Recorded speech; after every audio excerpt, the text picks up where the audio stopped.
لیکن تجھے پتہ نہیں کہ یہ کسی ماں کا بیٹا ہے، پتہ نہیں کسی بیوی کا شوہر ہے۔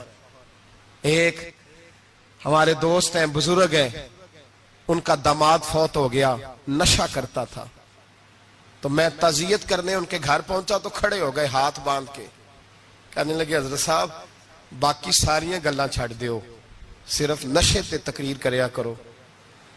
وہ جب جیتا تھا تو تب بھی اس کے بچے یتیم ہی تھے، یتیم ہی تھے۔ میری بیٹی جب میرے گھر آتی تھی اور میں اپنے پوتوں کے اترے کپڑے اسے پہننے کو دیتا تھا تو میرا کلیجہ پھٹتا تھا، اور میری بیٹی اس کی زندگی میں بھی بیوہ کی زندگی گزار رہی تھی۔ وہ میری بہوؤں کے اترے ہوئے کپڑے پہنتی تھی، کوئی دعا کرو، کوئی جلسے کرو، یہ لت ختم ہو جائے۔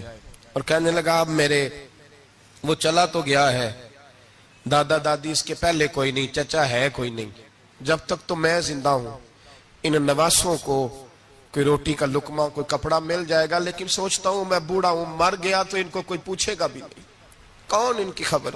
اتنا ظلم اس قوم سے، اتنی زیادتی، اور آرام سے لکھ کر لوگ گزر گئے کہ یہ 70 لاکھ ہے، ان کا درد تو سمجھو، تکلیف تو سمجھو۔ 7 فٹ کا سونا جوان اور نشے کا عادی ہے تو کسی نالی میں پڑا ہوا ہے۔ اور میں نے کہا اس قوم کے ساتھ اس سے بڑا بھیانک مذاق کیا ہوگا۔ کوئی دانشور تھا بڑا ظالم، اس ظالم سے کوئی مشورہ لینے آیا، اس نے آ کے کہا تو بڑا ظالم ہے، بڑے کڑوے مشورے دیتا ہے، میرا ایک دشمن ہے، میں اس سے بدلہ لینا چاہتا ہوں، میرا دل کرتا ہے اس کا بچہ قتل کر دوں تاکہ وہ تڑپے۔ تو ظالم نے کہا اسے قتل نہ کر، وہ تو اس کا باپ 2-4 مہینے رو کے چپ کر جائے گا، پھر میں سخت سزا دینا چاہتا ہوں، مشورہ دے۔ تو اس نے کہا اس کے بچے کو نشے پہ لگا دے، جس کا بچہ نشہ کرے گا وہ باپ روز مرے گا، روز جیے گا، وہ ماں روز مرے جیے گی، نشے پہ لگا دے۔ اس قوم کے ساتھ سب سے بڑا ظلم یہ ہوا کہ ملت کا جوان نشے پہ لگ گیا، ڈرگز پہ لگ گیا، اتنے تباہ حالات ہوئے کہ جوان چڑھتی جوانیاں، اماں نے کتاب دے کے بھیجا تھا، اور کالج سے واپس آئے تو نشے کے ٹیکے ہاتھوں میں پکڑے ہوئے، ٹیکے۔ اور آپ کے اس ملک کے اسلام آباد میں ایک دن میڈیا نے وہ خبر بھی وائرل کی اور وہ چیز بھی دکھائی لوگوں کو، 3 مہینے کا بچہ لے کے نشئی سڑک پہ آ گیا، اس نے کہا میرا نشہ ختم ہو گیا، میرا بچہ خرید لو، 2 پڑیاں دے دو۔ تو وہاں بیبیاں جو سن رہی تھیں وہ بھی چیخیں مار کے رو رہی تھیں۔ یہ ظلم کیا اس قوم کے ساتھ، اور کرپشن کی لعنت نے اجازت دی سپلائی کرنے والوں کو کہ گلی گلی بھیجے، گلی گلی۔ انہوں نے کچھ تھوڑا ظلم نہیں کیا ان حکمرانوں نے، اور ہماری اپوزیشن اس کو نہ صرف اتنا پتا ہے کہ یہ جائیں اور ہم آئیں، اس سے زیادہ کوئی غرض نہیں۔ بھائی کرپشن کے خلاف نکلے ہو تم، نشے کے خلاف کس دن نکلو گے؟ جوئے کے خلاف کس دن؟ قوم تو مر رہی ہے نشے سے، اس کے خلاف میدان میں کب آؤ گے؟ صرف اتنا ہے کہ یہ جائیں اور ہماری باری آئے، اس سے زیادہ کچھ نہیں۔ جتنے مجرم وہ ہیں اتنے ہی تم بنتے جا رہے ہو، اس لیے کہ اصل بات پر نہ وہ آتے ہیں اور نہ اصل بات پر یہ آتے۔ بھائیو، میرے نبی پاک صلی اللہ تعالی علیہ وسلم، اور ایک اور تماشا ہے، یہ میرے پہ اللہ کا یہ احسان رہا، اس لیے نہیں کہ میں پرہیزگار آدمی ہوں، نیک ہوں، اس لیے نہیں، ویسے ہی اللہ بعض اوقات اسباب بناتا ہے، سبب بناتا ہے۔ مجھے نہ شراب کے رنگ کا پتہ ہے، نہ اس کی خوشبو کا پتہ ہے، نہ میں نے کبھی زندگی میں دیکھی ہے، یہ کرم ہے میرے حضرت صاحب کا، میں نے نہیں دیکھی، مجھے نہیں پتا کیسی ہوتی ہے، کچھ باتیں میں نے سنی ہیں۔ ایک محفل میں بیٹھا تھا مجلس میں، تو ایک شخص نے کہا کھانسی نہیں جاتی بچے کی، دوسرا اس کو مشورہ دے رہا ہے، کھانسی نہیں جاتی، بڑی دوائی دیسی بھی فلاں بھی بڑی کھائی، مشورہ دیا اس کو کہ تو اس طرح کر، اس کو نا شراب کے 2-4 چمچے پلاؤ، کہتے ہیں جی اس کو نا یہ پلاؤ تو صحیح ہو جائے گی۔ تو میں نے پلٹ کے اس کی طرف دیکھا، میں نے کہا کوئی عقل کر، کیا مشورہ کرنا؟ مولانا میرا تجربہ ہے۔ میں نے کہا تیرا تجربہ افضل ہے یا رسول اللہ کا فرمان زیادہ افضل ہے؟ تیرا تجربہ افضل ہے۔ حضرت ام سلمہ رضی اللہ تعالیٰ عنہ کہتی ہے میں نے عرض کی یا رسول اللہ صلی اللہ علیہ وسلم، میری بچی بڑی بیمار ہے، تو مجھے کسی نے کہا ہے یہ تھوڑی سی نشے والی چیز ہے، یہ بنا کے تیار کر کے دو، صحیح ہو جائے گی، بیمار ہے بچی تو یہ نشے والی چیز ہے، اس کو تیار کر کے دو، تھوڑا نشہ ہے۔ اگرچہ بعض، میں نے شروع میں کہا، بعض لوگ مریض کو، سخت مریض کو ایسی ادویات جو مجبوری بن جائے اس کی گنجائش اور اجازت دیتے ہیں. محتاط علماء تو اس میں بھی بہت ساری چیزیں پہلے بیان کرتے ہیں، لیکن اس نے کہا جی میرا نشہ دینا ہے شفا کے لیے. تو حضرت ام سلمہ کہتی ہے میرے نبی پاک نے میری طرف دیکھا، میری طرف. تو میں نے کہا یا رسول اللہ آپ کیا فرمانا چاہ رہے ہیں؟ تو نبی پاک نے فرمایا ام سلمہ کبھی ناپاک چیز میں بھی شفا ہوئی ہے، کبھی ناپاک چیز میں بھی، کبھی شراب اور خمر میں بھی شفا ہو سکتی ہے. شفا رب کریم نے رکھی ہے پر شہد کے اندر رکھی ہوئی ہے، شفا اللہ نے رکھی ہے قرآن مجید میں رکھی ہوئی ہے. تو اس میں بھی کبھی یہ حضور نے بیان کیا ہے کہ اس کے اندر شفا ہو سکتی. تو امت کتنی دلیری کرتی ہے جو یہ مشورے دیتی ہے کہ اس کے اندر نشہ ہے، شراب ہے، تو کھانسی چلی جائے گی تو فلانی بیماری چلی جائے گی. نہ آؤ ان چیزوں پہ، نہ اپنے ایمان کو خرابی دو، اور نہ ایسی باتیں کرو جس سے کہ ڈائریکٹ رسول اللہ صلی اللہ علیہ وسلم کے واضح ارشادات کی مخالفت ہو. میرے نبی پاک صلی اللہ علیہ وسلم نے فرمایا. اور پھر کچھ لوگ کہتے ہیں تھوڑی پی ہے جی. اب تو میں تجزیے میں پڑھ رہا تھا کہ ایسی شراب ایجاد ہو گئی ہے، لوگ شراب پیتے ہیں اور وہ مست بھی رہتے ہیں، کار بھی چلاتے رہتے ہیں. کہتے ہیں جی نہیں ہمارا ذہن معاف نہیں ہوا تو یہ والی صحیح ہے، نشہ نہیں لاتی. میرے نبی پاک صلی اللہ علیہ وسلم نے فرمایا جس چیز کی تھوڑی مقدار، زیادہ مقدار حرام ہے اس چیز کی تھوڑی مقدار بھی حرام ہے. جس کی زیادہ مقدار حرام ہے اس کی تھوڑی بھی. تو خمر اور شراب اگر فل پینا جائز نہیں تو تھوڑی پینا بھی جائز، یہ حرام ہے اور حرام تھی اور قیامت تک حرام ہی رہے گی. میرے نبی پاک صلی اللہ علیہ وسلم نے منع کیا اور حضور نے اظہار ناپسندیدگی فرمایا. فرمایا 40 دن تو عبادت ہی قبول نہیں ہوتی شراب پینے والے جب تک سچی توبہ نہ کرے. ایک دن صحابہ بیٹھے تھے سارے، حضرت ابوبکر صدیق بھی تھے، فاروق اعظم بھی تھے، عثمان غنی بھی تھے، ڈھیر ساری تعداد تھی صحابہ کی، سارے تشریف فرما تھے.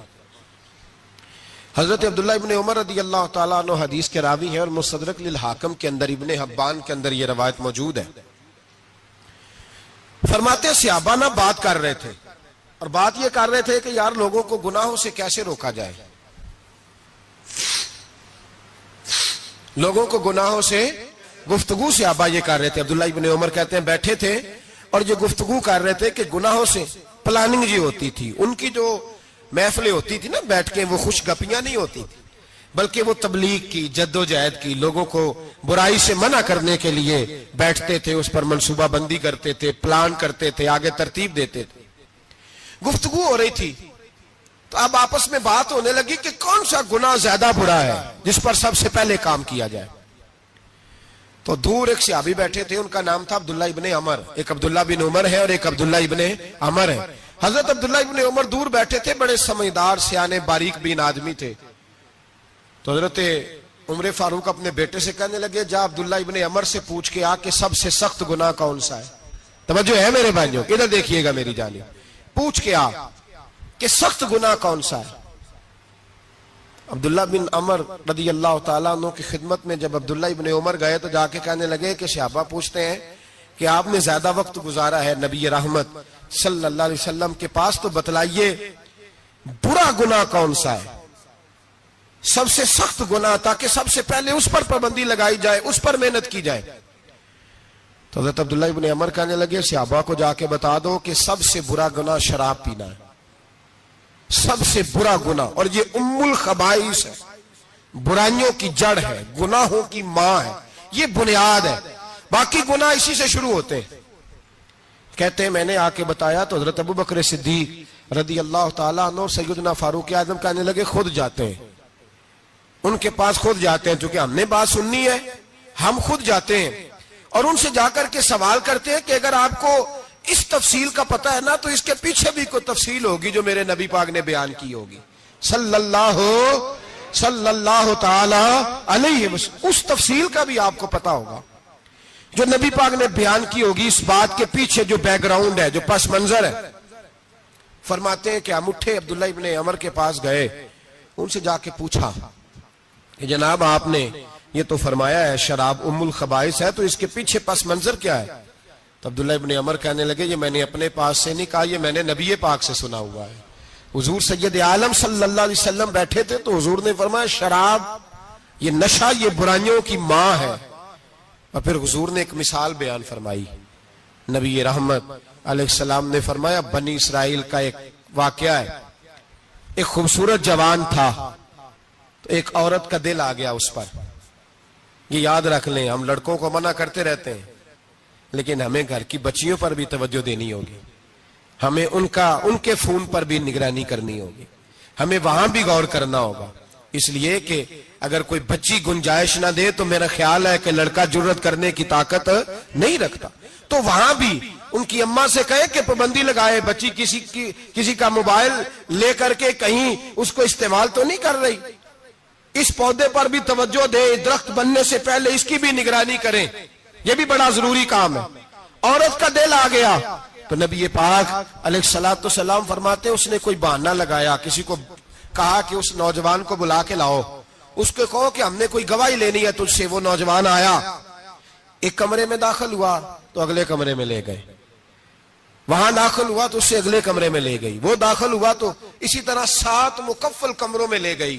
میرے کریم رسول میرے محبوب پاک علیہ السلام فرماتے ہیں, صحابہ کو سمجھا رہے ہیں میٹھے لب و لہجے میں, فرماتے ہیں جب سب سے پچھلے کمرے میں لے گئی تو ایک لڑکا بندھا ہوا تھا وہاں رسیوں سے, شراب کا پیالہ پڑا ہوا تھا. اور بی بی کہنے لگی کوئی گواہی شواہی نہیں لینی, تجھے اس لیے بلایا ہے کہ تیرے اوپر دل آ گیا ہے, اب میرے ساتھ منہ کالا کر.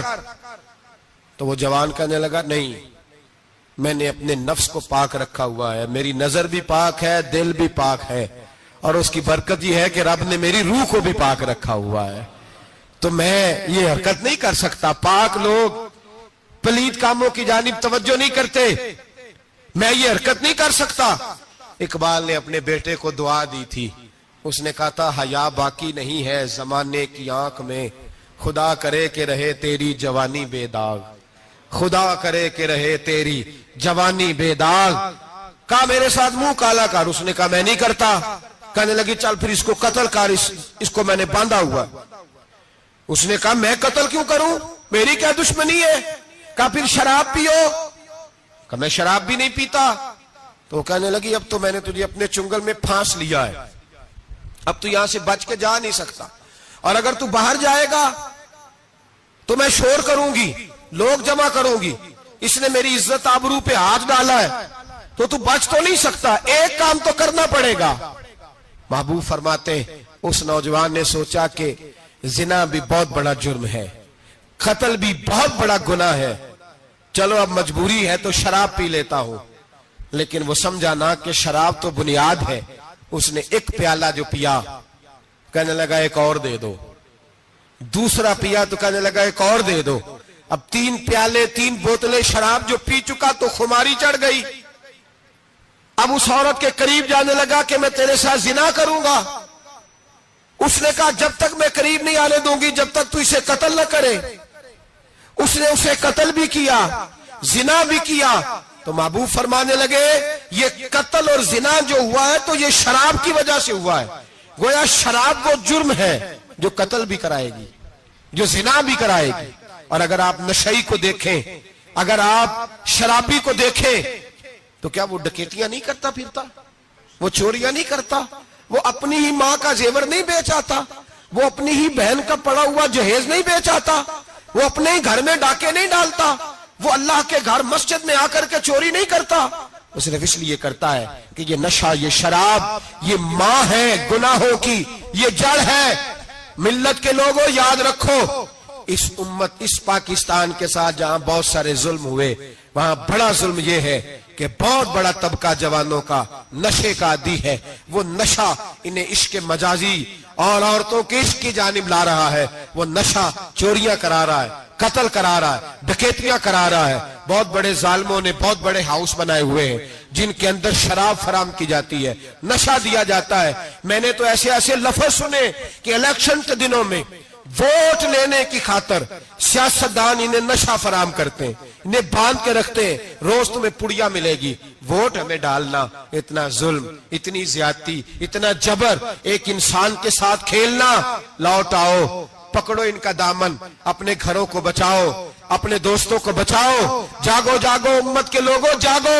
میرے نبی پاک صلی اللہ علیہ وسلم کے کلمہ گو لوگوں کو بچاؤ. ان پر اگر سختی کرنی پڑتی ہے تو کرو, پیار کرنا پڑتا ہے تو کرو, محنت کرو, جدوجہد کرو.